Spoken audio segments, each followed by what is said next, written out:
a whisper of English from Lou. What does it mean to start over? Not to escape, not to forget, but simply to be willing to see life differently. In a quiet English countryside, Iris Simpkins lives among familiar streets and the muted comfort of routine. She loves a man, Jasper Bloom, who has never truly chosen her. He stays close, but never commits. And she waits. Not out of weakness, but because hope can be louder than truth. Far across the ocean, Amanda Woods in Los Angeles thrives in her own way. She is creative, controlling, precise. She edits trailers, crafts emotions, and yet her own heart feels fragmented, shaken by the betrayal of a partner who promised more than he could give. Both women know disappointment. Both have learned to survive it in different ways. One clings to familiarity. The other distances herself.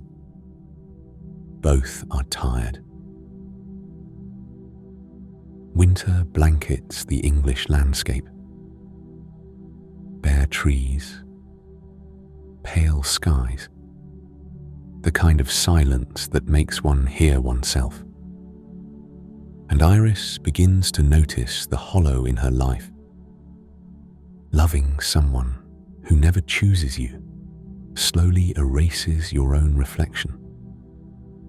In Los Angeles, the bright rooms of Amanda's house reveal a different emptiness.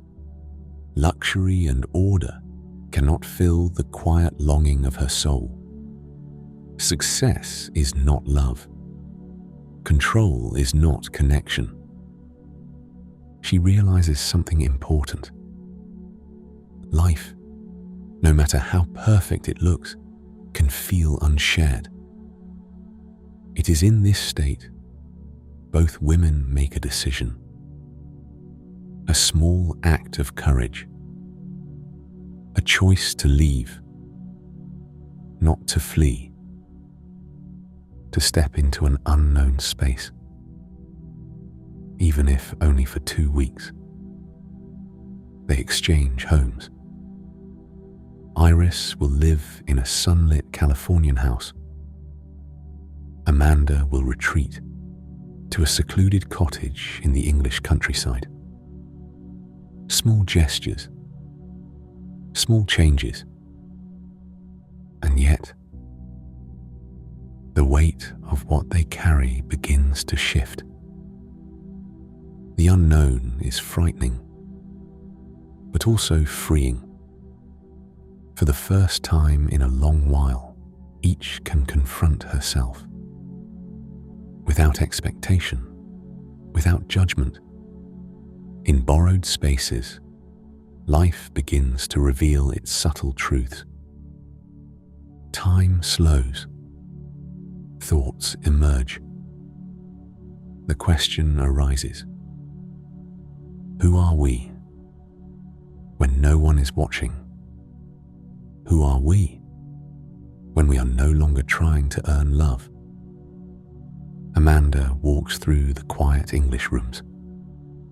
She notices the smell of the wood, the rhythm of the wind, the way light touches surfaces she has never known. She is small, and yet awake. Iris, in the bright Californian rooms, feels the vastness of space and freedom. It is overwhelming. She recognizes the courage it takes to live fully, even alone, even quietly. Before romance can arrive honestly, before connection can happen, a foundation must be built. The recognition of one's own worth, the acceptance of one's own desires, fears and hopes. And so, in their respective spaces, each woman takes the first step toward clarity. Not a heroic leap, not a dramatic escape. Simply, a choice to be present with themselves. Sometimes, the real journey does not begin with love.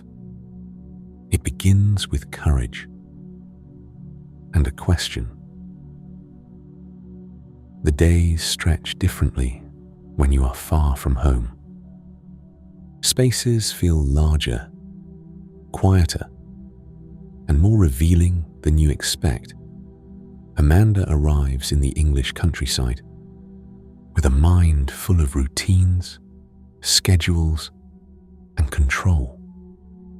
But here, there is no urgency, no traffic, no deadlines, only the wind through the bare trees, the soft creak of floors beneath her feet.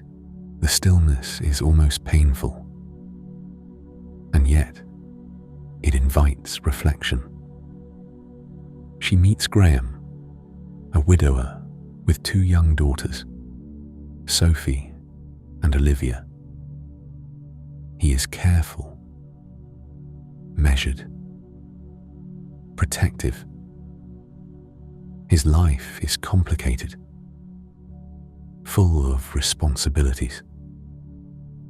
But in his presence, Amanda feels something unfamiliar. Acceptance without expectation. A kindness that asks nothing in return. Through simple conversations and shared moments, she realizes that real connection is not about perfection, but about presence. Meanwhile, Iris steps into a sunlit California house she has borrowed. Everything is larger than life. The windows, the rooms, the light. She is a guest, yet the space feels both inviting and overwhelming. Here she meets Arthur Abbott, an elderly screenwriter whose past is filled with stories that shape the world, and Miles Dumont, a film composer who creates emotion for others.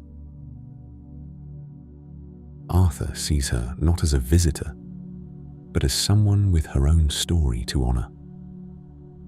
Miles listens, not judging, allowing her to feel the quiet truth of her own heart.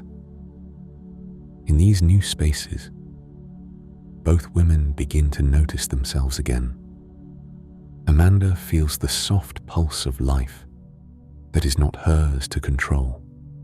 Iris senses a calm that is not earned by performance, but given freely by those who recognize her. The borrowed homes become mirrors, reflecting what each has been avoiding: the need to be acknowledged, the courage to trust one's own desires, the quiet longing for freedom without guilt. Through brief moments, a shared cup of tea, a walk through a garden, a discussion about films, music, or life, both women understand something profound. Solitude is not emptiness, and companionship is not dependency. They begin to realize that they can be whole alone and richer in the company of others who see them clearly. Time passes differently. The hours stretch. The days blend. But within the rhythm of the new life, they find clarity. Amanda laughs with Graham's children, feeling warmth she had never expected. Iris listens to Miles' music, feeling a resonance within her own soul. Arthur's gentle encouragement opens a door that has been closed too long. In these moments, Life teaches its subtle truth, the courage to step into the unknown, to embrace discomfort and unfamiliarity, allows the heart to grow before love or connection arrives. And so, within two borrowed homes, two women move closer to understanding themselves. Not through drama, not through grand gestures, but through observation, reflection, and quiet recognition. Time moves in quiet layers. Days of reflection, walks in the garden, the soft rhythm of a borrowed life. And slowly, the women begin to notice the changes within themselves. Amanda, once cautious and distant, learns to open her heart.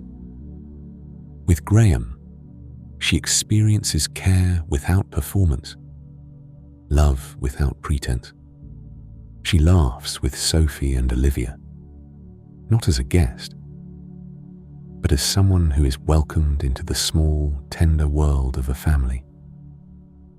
Every shared moment, every unspoken understanding, teaches her that vulnerability can be strength. Iris, in her sunlit Californian house, discovers a different kind of freedom. Arthur's gentle guidance reminds her that she is the protagonist of her own story. Miles's quiet attentiveness allows her to feel the subtle rhythms of affection and trust. She realizes that love does not demand urgency, nor does it require perfection. It is patient, observant, and steady. Both women confront their past disappointments. Iris reflects on Jasper's empty promises, understanding that being chosen by someone else must begin with choosing oneself. Amanda recalls the pain of betrayal, realizing that control is not safety and detachment is not peace. The small acts, the quiet laughter, the shared meals, the slow walks through gardens and streets, become lessons in presence. They see that the heart grows not through drama or grand gestures, but through recognition, kindness, and acceptance. On Christmas Eve, in moments of stillness, Iris and Amanda understand something profound. Life is not only about romantic love, it is about connection, self-respect, and the courage to embrace one's own journey. Amanda chooses to stay with Graham. She steps fully into his world, with its complications and warmth. She allows herself to love openly, not because it is easy, but because it is real. Iris chooses clarity. She declines Jasper's attempts to reignite the past, and instead opens herself to a relationship that honors her, one that begins with understanding and mutual respect. Miles's presence becomes a mirror, reflecting the patience, tenderness, and depth she now recognizes in herself. Time passes gently, without rush. The sun rises and sets over the English countryside, casting long shadows and golden light. In California, the morning sun illuminates the quiet strength Iris has discovered. Two women, far apart in space, but aligned in experience, have stepped into their lives fully. They have learned that the journey is not simply about finding someone to love. It is about becoming someone who can love fully, someone who can accept life with its uncertainties, and someone who knows the quiet power of presence. In the end, the borrowed homes return to their owners, but the lessons remain.